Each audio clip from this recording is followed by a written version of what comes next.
আজ ২১/২/২০২৫ সাল অমর ২১-এ বাঙালি জাতির এক গৌরবোজ্জ্বল ঐতিহাসিক বীরত্ব গাথা দিন।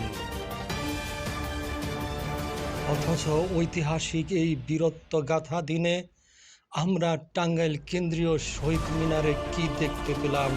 এই পবিত্র স্থানে আমরা একটা ন্যাক্কারজনক ঘটনা দেখতে পেলাম,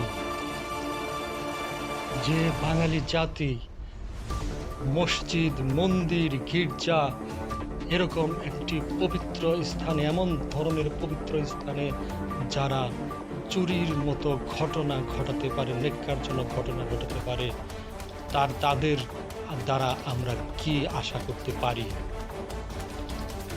যে জাতি মসজিদ, মন্দির, গির্জার মতো এই শহীদ মিনারকে শ্রদ্ধা করে, পবিত্র মনে করে, অথচ সেই পবিত্র স্থানে তারা এই কলঙ্কিত অধ্যায় সৃষ্টি করল, একটা ন্যাক্কারজনক অধ্যায় সৃষ্টি করল একটি মোবাইল চুরি করার মধ্য দিয়ে।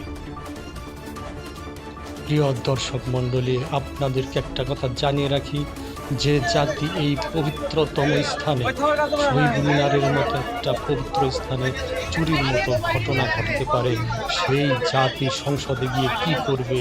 আপনাদের কাছে এটাই আমি প্রশ্ন রাখছি। আমরা হতবাক হয়ে যাই, হতভম্ব হয়ে যাই। এরকম একটা ন্যাক্কারজনক কলঙ্কিত ঘটনা তারা একজন চোর এভাবে জনসম্মুখে ঘটাতে পারে, আমরা ভাবতেই পারছি না। প্রিয় দর্শক মণ্ডলী, যে জাতি মসজিদে গিয়ে জুতা চুরি করতে পারে, যে জাতি মন্দিরে গিয়ে জুতা চুরি করতে পারে, যে জাতি গির্জায় গিয়ে জুতা চুরি করতে পারে, সেই জাতি, যে জাতি পবিত্র শহীদ মিনারের প্রাঙ্গণে গিয়ে মোবাইল চুরি করার সাহস অর্জন করতে পারে, সেই জাতি সংসদে গিয়ে চুরি করবে না, এমনটি আমরা কিভাবে প্রত্যাশা করতে পারি? এই প্রশ্ন রেখে শেষ মুহূর্তে বিদায় জানাচ্ছি। ধন্যবাদ সবাইকে।